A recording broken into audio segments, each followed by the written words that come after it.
Guarantee ಜಪ ಮಾಡಿ ರಾಜ್ಯದಲ್ಲಿ ಕಾಂಗ್ರೆಸ್ ಅಧಿಕಾರಕ್ಕೆ ಬಂದಿದೆ. ಮೈಸೂರಿನಲ್ಲಿ ಬಿಜೆಪಿ ರಾಜ್ಯಾಧ್ಯಕ್ಷ ಬಿವೈ ವಿಜಯೇಂದ್ರ ಅವರು ಹೇಳಿಕೆ ಕೊಟ್ಟಿದ್ದಾರೆ.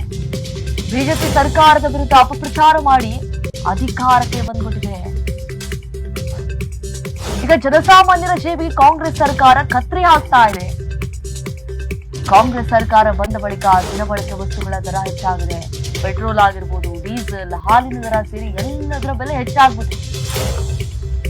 ಈ ಕಾಟ ಮಾಡಿಸಿಕೊಳ್ಳಲು ಜನಸಾಮಾನ್ಯರು ಪರದಾಡ್ತಿದ್ದಾರೆ. ಜನರಿಗೆ ಬರೆ ಎಳುವ ಕೆಲಸವನ್ನ ಕಾಂಗ್ರೆಸ್ ಪಕ್ಷ ಮಾಡ್ತಾ ಇದೆ. ರಾಜ್ಯದಲ್ಲಿ ಅಭಿವೃದ್ಧಿ ಕೆಲಸ ನಡೀತಾ ಇಲ್ಲ. ಮಹರ್ಷಿ ವಾಲ್ಮೀಕಿ ಅಭಿವೃದ್ಧಿ ನಿಗಮದಲ್ಲಿ ಸಾಕಷ್ಟು ಹಗರಣ ಆಗಿದೆ. ಇದರಿಂದ ಸಚಿವ ಸ್ಥಾನಕ್ಕೆ ನಾಗೇಂದ್ರ ಅವರು ರಾಜೀನಾಮೆ ಕೊಟ್ಟರು. ಮೂಡಾದಲ್ಲಿ ನಡೆದಂತಹ ಹಗರಣದ ಬಗ್ಗೆ ಸಿಎಂ ಪರೋಕ್ಷವಾಗಿ ಒಪ್ಕೊಂಡಿದ್ದಾರೆ. ಆಯ್ತು, ತಪ್ಪಾಗಿದೆ ಅಂತ ಹೇಳಿ ಅವರೇ ಒಪ್ಕೊಂಡ್ಬಿಟ್ಟಿದ್ದಾರೆ. ಸಿದ್ದರಾಮಯ್ಯ 1 ವರ್ಷ ಹಿಂದೆಯೇ ರಾಜೀನಾಮೆನ ಕೊಡಬೇಕಾಗಿತ್ತು. ಆದ್ರೆ ಸಿಎಂ ಸಿದ್ದರಾಮಯ್ಯ ಬಂಡತನ ಪ್ರದರ್ಶನ ಮಾಡುತ್ತಿದ್ದಾರೆ. ಒಳ ಮೀಸಲಾತಿ ಸಂಬಂಧ ಪರಿಶಿಷ್ಟ ಜಾತಿ ಸರ್ವೆ ಸರಿಯಾಗಿ ನಡೆದಿಲ್ಲ. ಮೈಸೂರಿನಲ್ಲಿ ಬಿಜೆಪಿ ರಾಜ್ಯಾಧ್ಯಕ್ಷ ಬಿವೈ ವಿಜಯೇಂದ್ರ ಸರ್ಕಾರದ ವಿರುದ್ಧವಾಗಿ ಆಕ್ರೋಶವನ್ನು ಹೊರಹಾಕಿದ್ದಾರೆ. ಗ್ಯಾರಂಟಿ ಜಪ ಮಾಡಿ ರಾಜ್ಯದಲ್ಲಿ ಕಾಂಗ್ರೆಸ್ ಅಧಿಕಾರಕ್ಕೆ ಬಂದುಬಿಟ್ಟಿದೆ. ಅಪಪ್ರಚಾರ ಮಾಡಿದ್ರು ಬಿಜೆಪಿ ಸರ್ಕಾರದ ವಿರುದ್ಧವಾಗಿ. ಈಗ ಜನಸಾಮಾನ್ಯರ ಜೇಬಿ ಕಾಂಗ್ರೆಸ್ ಸರ್ಕಾರ ಕತ್ರಿ ಹಾಕ್ತಾ ಇದೆ. ಕಾಂಗ್ರೆಸ್ ಸರ್ಕಾರ ಬಂದ ಬಳಿಕ ದಿನಬಳಕೆ ವಸ್ತುಗಳ ದರ ಹೆಚ್ಚಾಗ್ಬಿಟ್ಟಿದೆ. ಪೆಟ್ರೋಲ್ ಆಗಿರ್ಬೋದು, ಡೀಸೆಲ್, ಹಾಲಿನ ದರ ಎಲ್ಲದರ ಬೆಲೆ ಹೆಚ್ಚಾಗ್ಬಿಟ್ಟಿದೆ. ಈ ಖಾತ ಮಾಡಿಸ್ಕೊಳ್ಬೇಕು ಅಂತಂದ್ರೆ ಪಾಪ ಜನರು ಯಾವ ರೀತಿ ಬರದಾಡ್ತಿದ್ದಾವೆ. ಜನರಿಗೆ ಬರೆ ಎಳೆಯುವ ಕೆಲಸವನ್ನ ಕಾಂಗ್ರೆಸ್ ಪಕ್ಷ ಮಾಡ್ತಾ ಇದೆ. ರಾಜ್ಯದಲ್ಲಿ ಅಭಿವೃದ್ಧಿ ಕೆಲಸ ನಡೀತಾ ಇಲ್ಲ ಸರಿಯಾಗಿ. ಎಲ್ಲಾ ಹಣವನ್ನ ತೆಗೆದುಕೊಂಡು ಹೋಗಿ ಗ್ಯಾರಂಟಿಗೆ ಹಾಕಿದ್ರೆ ಎಲ್ರಿ ಅಭಿವೃದ್ಧಿ ಆಗುತ್ತೆ ಅಂತ ಹೇಳಿ ಬಿಜೆಪಿ ನಾಯಕರು ಕೂಡ ಆಕ್ರೋಶವನ್ನು ಹೊರ ಹಾಕ್ತಿದ್ದಾರೆ. ರಾಜ್ಯದಲ್ಲಿರುವಂತಹ ಕಾಂಗ್ರೆಸ್ ಸರ್ಕಾರ, ಸಿದ್ದರಾಮಯ್ಯ ನೇತೃತ್ವ ಕಾಂಗ್ರೆಸ್ ಸರ್ಕಾರ ಗ್ಯಾರಂಟಿಗಳನ್ನ ಜಪ ಮಾಡಿಕೊಂಡು ಇವತ್ತು ರಾಜ್ಯದಲ್ಲಿ ಅಧಿಕಾರಕ್ಕೆ ಬಂದಿರುವಂತಹ ಕಾಂಗ್ರೆಸ್ ಪಕ್ಷ ಇಂದಿನ ಭಾರತೀಯ ಜನತಾ ಪಾರ್ಟಿಯ ಸರ್ಕಾರದ ಮೇಲೆ ಅಪಪ್ರಚಾರಗಳನ್ನು ಮಾಡಿಕೊಂಡು ಅಧಿಕಾರಕ್ಕೆ ಬಂದಿರುವಂತಹ ಕಾಂಗ್ರೆಸ್ ಪಕ್ಷ ಒಂದು ರೀತಿ ರಾಜ್ಯದಲ್ಲಿರುವಂತಹ ರೈತರು, ಬಡವರ ಪಾಲಿಗೆ, ಜನಸಾಮಾನ್ಯರ ಜೇಬಿಗೆ ಕತ್ತರಿ ಆಗ್ತಕ್ಕಂಥ ಕೆಲಸವನ್ನ ಸಿದ್ದರಾಮಯ್ಯ ನೇತೃತ್ವ ಕಾಂಗ್ರೆಸ್ ಸರ್ಕಾರ ಮಾಡ್ತಾ ಇದೆ. ಗ್ಯಾರಂಟಿಗಳ ಹೆಸರು ಹೇಳಿಕೊಂಡು ಜನಸಾಮಾನ್ಯರ ಜೇಬಿಗೆ ಕನ್ನ ಹಾಕುವಂತ ಕೆಲಸವನ್ನ ಇವತ್ತು ಕಾಂಗ್ರೆಸ್ ಸರ್ಕಾರ ಇವತ್ತು ಮಾಡ್ತಿದೆ ಅಂತೇಳಿ ನಾನು ನೇರವಾಗಿ ಈ ಸಂದರ್ಭದಲ್ಲಿ ಆರೋಪವನ್ನು ನಾನು ಮಾಡ್ತಾ ಇದ್ದೇನೆ. ಕಾರಣ ಏನಪ್ಪ ಅಂತ ಹೇಳಿದ್ರೆ, ಸಿದ್ದರಾಮಯ್ಯ ಸರ್ಕಾರ ಬಂದಾಗಿಂದ ಯಾವ ರೀತಿ ಜನಬಳಕೆ ವಸ್ತು ಮೇಲೆ ದುಬಾರಿ ಆಗ್ತಾ ಇದೆ. ಒಂದು ಕಡೆ ಪೆಟ್ರೋಲ್ ಮತ್ತು ಡೀಸೆಲ್ ಮೇಲೆ ರಾಜ್ಯ ಸರ್ಕಾರ ತೆರಿಗೆಯನ್ನು ಜಾಸ್ತಿ ಮಾಡಿರುವಂಥದ್ದು, ಹಾಲಿನ ದರವನ್ನು ಜಾಸ್ತಿ ಮಾಡಿರುವಂಥದ್ದು, ರೈತರು ತಮ್ಮ ಹೊಲಕ್ಕೆ ಟ್ರಾನ್ಸ್ಫಾರ್ಮರ್ನ ಹಾಕೋಬೇಕು ಅಂತ ಹೇಳಿದ್ರೆ ಹಿಂದೆ ಬಿಜೆಪಿ ಸರ್ಕಾರ ಇದ್ದಾಗ 25,000 ರೂಪಾಯಿ 30,000 ರೂಪಾಯಿ ಕಟ್ಟಿದ್ರೆ ಸಾಕಾಗ್ತಾ ಇತ್ತು.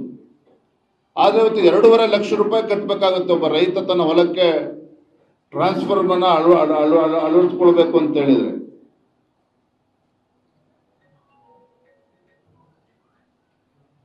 ಇವತ್ತು ಈ ಖಾತಾ ಬಗ್ಗೆ ಸಾಕಷ್ಟು ಚರ್ಚೆ ಆಗ್ತಾ ಇದೆ. ಈ ಖಾತಾ ಜನಸಾಮಾನ್ಯರು ಪರದಾಡ್ತಾ ಇದ್ದಾರೆ.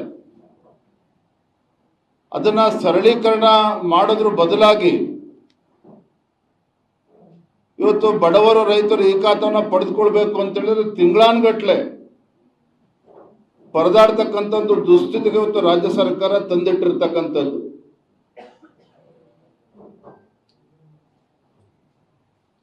ಯಾವ ರೀತಿ ಇವತ್ತು ಜನರಿಗೆ ಬರೆ ಎಳೆಯುವಂತ ಕೆಲಸ ಮಾಡ್ತಾ ಇದ್ದಾರೆ ಅಂತ ಹೇಳಿದ್ರೆ, ನಗರ ಪ್ರದೇಶದಲ್ಲಿ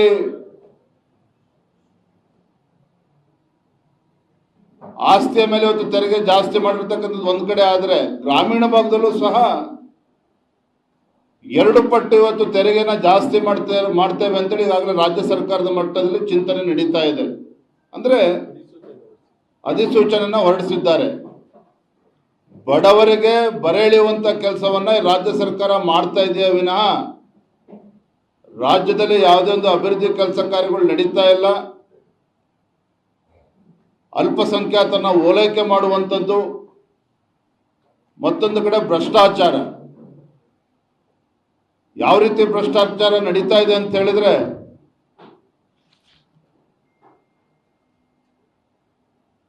ಎಸ್ಟಿ ಡೆವಲಪ್ಮೆಂಟ್ ಕಾರ್ಪೊರೇಷನ್ ಆದಂತಹ ಹಗರಣ ಸುಮಾರು 185 ಕೋಟಿ ರೂಪಾಯಿಗಳನ್ನ ಕರ್ನಾಟಕ ರಾಜ್ಯದಿಂದ ಪಕ್ಕದ ತೆಲಂಗಾಣ ರಾಜ್ಯಕ್ಕೆ ಹಣಕಾಸಿನ ಇಲಾಖೆಯ ಅನುಮತಿಯನ್ನ ಪಡೆದುಕೊಂಡು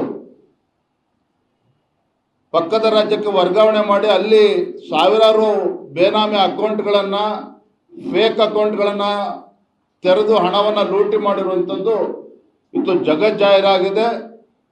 ಭಾರತೀಯ ಜನತಾ ಪಾರ್ಟಿಯ ಹೋರಾಟದ ಪರಿಣಾಮವಾಗಿ ಸಚಿವರಾಗಿದ್ದಂಥ ನಾಗೇಂದ್ರ ಅವರು ರಾಜೀನಾಮೆ ಕೊಡಬೇಕಾಯಿತು.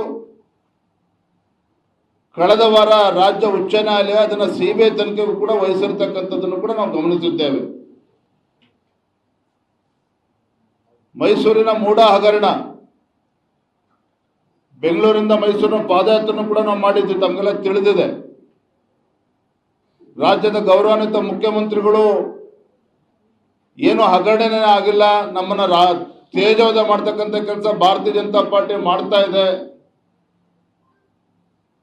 ನಿವೇಶನಗಳನ್ನ ನಾವು ಹಿಂದಿರುಗಿಸ್ತೇವೆ, 65 ಕೋಟಿ ಪರಿಹಾರ ಕೊಡ್ಲಿ ಅಂತೇಳಿ ಸವಾಲು ಹಾಕಿದ್ರು ಸಿದ್ದರಾಮಯ್ಯನವರು.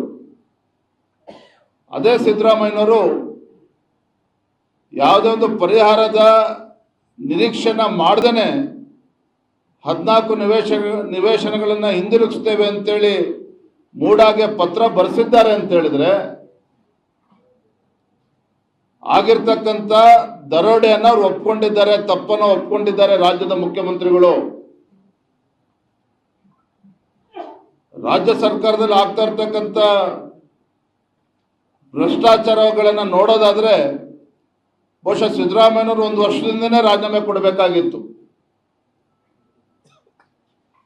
ಬೇರೆ ಬೇರೆ ಸಚಿವರುಗಳು ಕೂಡ ಭ್ರಷ್ಟಾಚಾರದ ಪರಿಣಾಮವಾಗಿ ರಾಜೀನಾಮೆ ಕೊಡಬೇಕಾಗಿತ್ತು. ಆದ್ರೆ ಬಂಡ ಸರ್ಕಾರ ಇತ್ತು ಸಿದ್ದರಾಮಯ್ಯ ಸರ್ಕಾರ. ಬಂಡತನದಿಂದ ಇವತ್ತು ಅಧಿಕಾರದಲ್ಲಿ ಮುಂದುವರಿತಾ ಇದ್ದಾರೆ. ಮತ್ತೊಂದು ಕಡೆ ಸಿದ್ದರಾಮಯ್ಯನವರು ಕಾಂತರಾಜ್ ವರದಿಯನ್ನು ಒಂದು ರೀತಿ ರಾಜಕೀಯ ಅಸ್ತ್ರವಾಗಿ ಇವತ್ತು ದುರುಪಯೋಗ ಮಾಡ್ಕೊಳ್ತಾ ಇರ್ತಕ್ಕಂಥದ್ದು. ಯಾವಾಗ ಮುಖ್ಯಮಂತ್ರಿಗಳ ಸ್ಥಾನ ಪಲ್ಲಟ ಆಗ್ತದೆ ಅನ್ನುವ ಭಯ ಕಾಡ್ತದೆ ಸಿದ್ದರಾಮಯ್ಯನವರಿಗೆ. ಅಂತ ಸಂದರ್ಭದಲ್ಲಿ ಕಾಂತರಾಜ್ ವರದಿಯನ್ನು ನಾವು ಅನುಷ್ಠಾನ ಮಾಡ್ತೇವೆ, ಕ್ಯಾಬಿನೆಟ್ ಅಲ್ಲಿ ಚರ್ಚೆ ಮಾಡುತ್ತೇವೆ ಅಂದ್ರೆ ಈ ರೀತಿ ಒಂದು ಕಡೆ ರಾಜ್ಯದಲ್ಲಿ ಇವತ್ತು ಜಾತಿಗಳ ಮಧ್ಯೆ ವಿಷಬೀಜವನ್ನು ಬಿತ್ತುವ ಮೂಲಕ ಯಾವ ಸಿದ್ದರಾಮಯ್ಯನವರು ಹಿಂದೆ ಮುಖ್ಯಮಂತ್ರಿಗಳಿದ್ದಾಗ ಅವತ್ತೇ ಕಾಂತರಾಜ್ ವರದಿಯನ್ನು ಅನುಷ್ಠಾನ ಮಾಡಬಹುದಿತ್ತು, ಅದನ್ನ ಮಾಡಲಿಲ್ಲ. ಆದ್ರೆ ಇವತ್ತು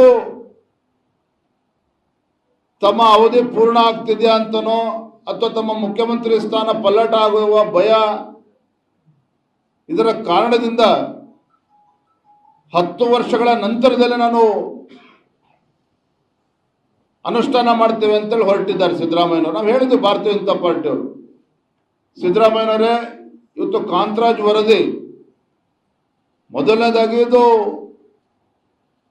10 ವರ್ಷಗಳ ಕಳೆದಿರ್ತಕ್ಕಂಥ ಪರಿಣಾಮವಾಗಿ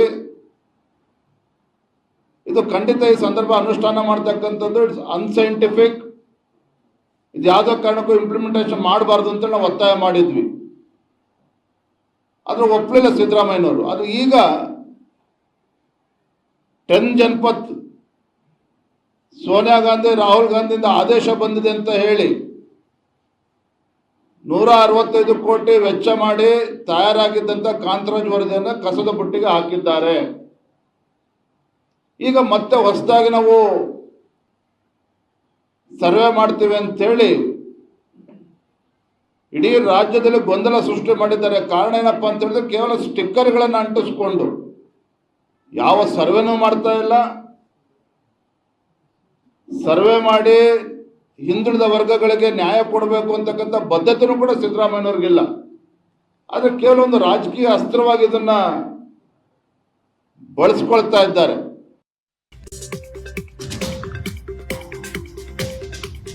ಸಿದ್ದರಾಮಯ್ಯ ಶೀಘ್ರದಲ್ಲೇ ರಾಜೀನಾಮೆ ಕೊಡುವುದು ನಿಶ್ಚಿತ. ಮೈಸೂರಿನಲ್ಲಿ ಬಿಜೆಪಿ ರಾಜ್ಯಾಧ್ಯಕ್ಷ ಬಿವೈ ವಿಜೇಂದ್ರ ಅವರು ಕೊಟ್ಟಿರುವಂತಹ ಸ್ಟೇಟ್ಮೆಂಟ್ ಇದು. ಸಿಎಂ ಸಿದ್ದರಾಮಯ್ಯ ದೆಹಲಿಗೆ ವರ್ಗಾವಣೆ ಆಗ್ತಿದ್ದಾರೆ. ಈಗಾಗಲೇ ವೇದಿಕೆ ಸಿದ್ಧ ಮಾಡಿಕೊಳ್ಳಲಾಗಿದೆ. ಸಿಎಂ ರಾಜೀನಾಮೆ ಪಡೆಯಲು ಭೂಮಿಕೆಯನ್ನು ಸಜ್ಜು ಮಾಡುತ್ತಿದ್ದಾರೆ.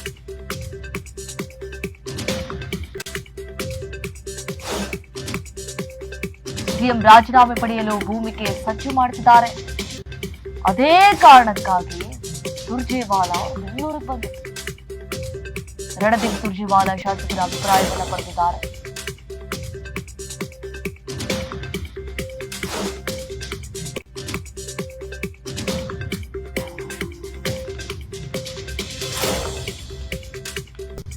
ಸಿದ್ದರಾಮಯ್ಯ ಅವರನ್ನ ದೆಹಲಿಗೆ ಕಳಿಸಲು ವೇದಿಕೆ ಸಿದ್ಧವಾಗಿದೆ. ಅದಕ್ಕಾಗಿ ಕಾಂಗ್ರೆಸ್ ಓಬಿಸಿ ಸಮಿತಿ ಅಧ್ಯಕ್ಷರನ್ನಾಗಿ ಮಾಡಿದ್ದಾರೆ.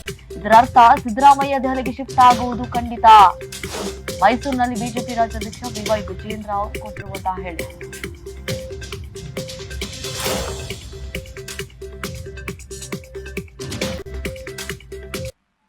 ಅಭಿವೃದ್ಧಿ ಕೆಲಸ ಕಾರ್ಯಗಳು ಆಗ್ತಾ ಇಲ್ಲ. ಭ್ರಷ್ಟಾಚಾರ ಇವತ್ತು ತಾಂಡವಾಡ್ತಾ ಇದೆ ಕರ್ನಾಟಕ ರಾಜ್ಯದಲ್ಲಿ. ಇದರ ಪರಿಣಾಮನೇ ಮೊನ್ನೆ ದಿನ ಕರ್ನಾಟಕ ರಾಜ್ಯದ ಆಗಿರುವ ಸುರ್ಜೇವಾಲಾ ಅವರು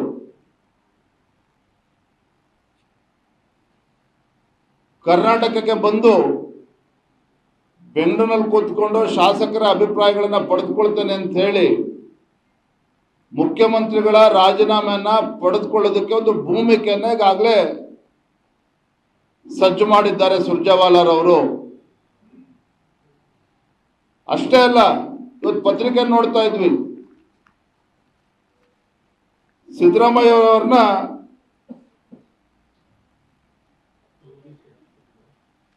ಅಖಿಲ ಭಾರತ ಹಿಂದುಳಿದ ವರ್ಗಗಳ ರಾಷ್ಟ್ರೀಯ ಸಲಹಾ ಮಂಡಳಿಯ ಅಧ್ಯಕ್ಷರಾಗಿ ಅವ್ರನ್ನ ನೇಮಕ ಮಾಡಿದ್ದಾರೆ.